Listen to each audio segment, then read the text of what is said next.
Welcome to పూరా local.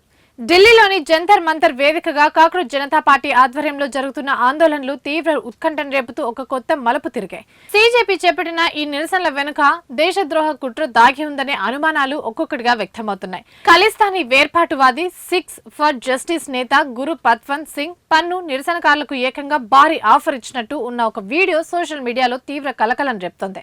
CJP నాయకులతో తాను జూమ్ కాల్ ద్వారా మాట్లాడానని పన్ను తెలిపాడు.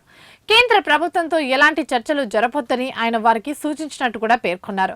వచ్చే ఆగస్టు 15 వరకు జంతర్ మంతర్ వద్ద ఆందోళనలు ఇలాగే కొనసాగిస్తే సీజేపీకి 10 కోట్ల ఆర్థిక సాయం అందిస్తానని ఒక బహిరంగ ఆఫర్ కూడా ఇచ్చారు. అంతటితో ఆగకుండా మోదీ ప్రభుత్వం పతనం కావడం మాత్రమే సరిపోదని, భారతదేశం ముక్కలు కావడమే అసలైన పరిష్కారం అంటూ తీవ్ర దేశ వ్యతిరేక వ్యాఖ్యలు చేశాడు. ఈ వీడియోను బీజేపీ ఎంపీ నిషికాంత్ దూబే తన ఎక్స్ ఖాతాలో షేర్ చేస్తూ తీవ్ర దిగ్భ్రాంతి వ్యక్తం చేశారు. ఈ నిరసనల వెనుక ఎలాంటి దేశద్రోహ కుట్ర దాగి ఉంది అని ఆయన ప్రశ్నించడం ఇప్పుడు దేశ రాజకీయ వర్గాల్లో తీవ్ర హాట్ టాపిక్ గా మారింది.